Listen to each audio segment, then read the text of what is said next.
Spoštovani županje in župani, spoštovani predsednik vlade, nastajajoče vlade, predsednik državnega sveta, predsednica, predsedniki parlamentarnih strank, dovolite, da se najprej zahvalim za spoštovanje in upoštevanje dejstva, da smo kot stranka z evropskim poslancem parlamentarna stranka, torej hvala organizatorjem, državnemu svetu.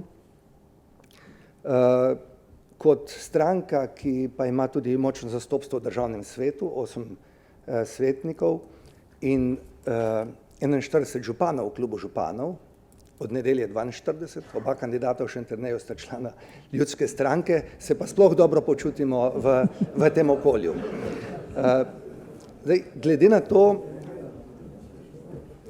da je bilo to, kar so mi naši župani pripravili, zelo lepo in mnogo bolj kakovostno povedano, kot bi povedal to jaz, tu pa itak nastopam kot predsednik stranke, ne vem, kot kmetijski inženir ali kot poznavalec nekega drugega področja. Bom povedal par misli, ki jih pravzaprav skoraj ni mogoče povedati drugače, kot da je lahko tudi kakšen očitek populizma, ampak se mi zdi pomembno, da v tem krogu da izkoristim to in da te stvari povem. Najprej čestitke še enkrat državnemu svetu, ne le za ta posvet, ampak za to, kar dela in odpira prostor civilni družbi in mnogim drugim stvarem. Se pravi, državni svet dejansko postaja pravi drugi dom slovenskega parlamenta in slovenska država je s tem bogatejša za možnost soočenja različnih pogledov. Drugo, čestital bi gospodu Hanu.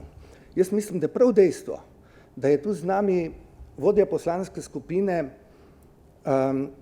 opozicijske stranke v bodoče, ki ima pravzaprav veliko večino vseh županov, ki izhajajo iz kroga bodoče opozicije, in dejstvo, da to, kar je povedal, zagotavlja, da bo več kot le vladna večina tistih, ki bodo zastopali stališča, da se izboljša položaj občin. To dejstvo je po mojem zelo spodbudno. In mislim, da je to ena res pozitivna novica, ker kot je bilo rečeno, župani in ko so delali različne načrte, niso se delili po političnih strankah, ampak po reševanju problemov in interesov, kar se tega tiče. Jaz se ne želim obnašati, ko govorimo recimo o lokalni samoupravi in tudi sicer, kot da smo ena normalna urejena država, kjer je treba par stvari spremeniti, dvigniti za 50 evrov glavarino, še nekaj zadev in bo vse v redu. Ni res, nismo normalna država. In zato, ker kar se tega tiče, nismo, se pravi, nismo tam nekje blizu Avstrije, nismo po izkoriščanju razvojnih potencialov blizu tistih, na katere se zgledujemo. Zato imamo stanje, da ko govorimo o škodi, ki jo prinaša korupcija, neustrezno izvajanje javnih naročil, zloraba zakonodaje že v pripravi in kasneje se ocenjuje v milijardah. Številke, o katerih govorimo danes tukaj, so pa v desetinah milijonih ali pa v največji meri 100 milijonih, pa bi že rešili zelo veliko problemov, recimo lokalne samouprave, ko govorimo o neposrednem financiranju vseh stroškov, ki jih imajo občine, glede na to, kaj pač prihaja kot posledica izvajanja zakona in sicer. Ker smo tako daleč od neke urejene države, se mi zdi, da je pomembno, da ne gledamo samo na materialne možnosti, ker te bodo verjetno manjše, ne pa večje v naslednjih letih, ampak tudi na druge, kot recimo zavarovalnica zavaruje materialne in nematerialna tveganja. In če bi rekel, kaj lahko naredi država za to, da bi se stvari spremenile, da bi se ustavila centralizacija, pa to nič ne stane državo. Ja, lahko omogoči, da bodo praktiki prišli tudi v državni zbor. praktiki ste županje in župani, vsi veste, kako so se stvari negativno spremenile od trenutka, ko župani niste več mogli kandidirati za poslance. Jaz vam bom povedal svoj primer, ko sem bil v vladi. Lejte, jaz sem predlagal v tisti vladi leta 1996 dva praktika, ki nista imela najvišje izobrazbe, najvišjih referenc. Eden je bil močan podjetnik, Janko Razgoršek, za malo gospodarstvo in turizem, eden pa močan kmet, Ciril Smerkol, za kmetijstvo. Ta dva praktika sta omogočila, da so vrhunski teoretiki, profesori in drugi, res lahko izkoristili svoje znanje, ampak na način, da ko je nekdo začel razlagati, kako bomo te stroške dali, je Razgoršek povedal, čak malo, jaz delam za IKEA. Lej, še to, pa me potopite. Ciril je povedal, kako se to dela na področju kmetijstva.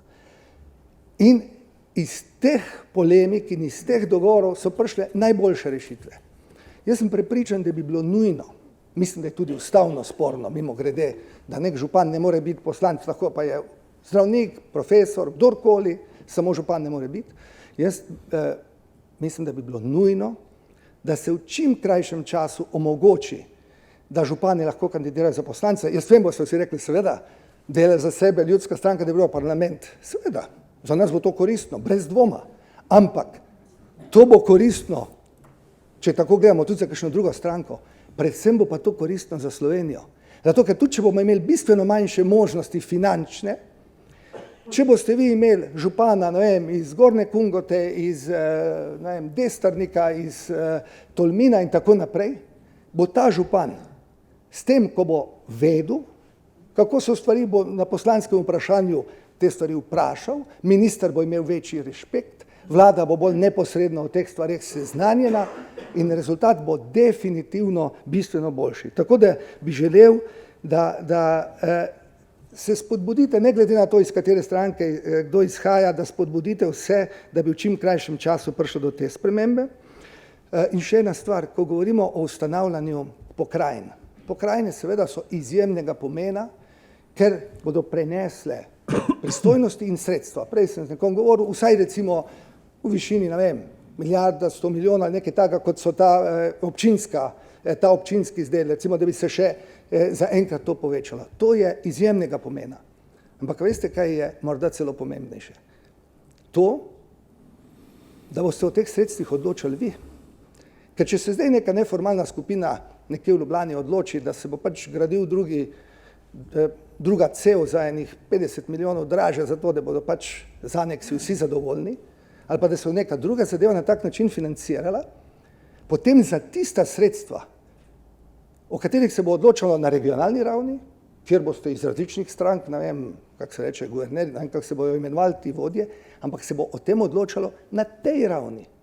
In bo treba brez kakšnega, in bo možno brez kakršnega koli revanšizma odrezati škodljivo odločanje o stvareh, kjer se itak ve, kot je rekel predsednik vlade, da bliže, ko se odloča o porabi sredstev, bolje je. Po drugi strani bodo pa ljudje različnih političnih opredelitev dobili dejanski vzvod, da odločajo v korist svojega okolja. Še ena stvar v zvezi z občinami, spomnim, mislim, da je župan Sevnice tukaj, ki ima primer dobre prakse glede javnih naročil.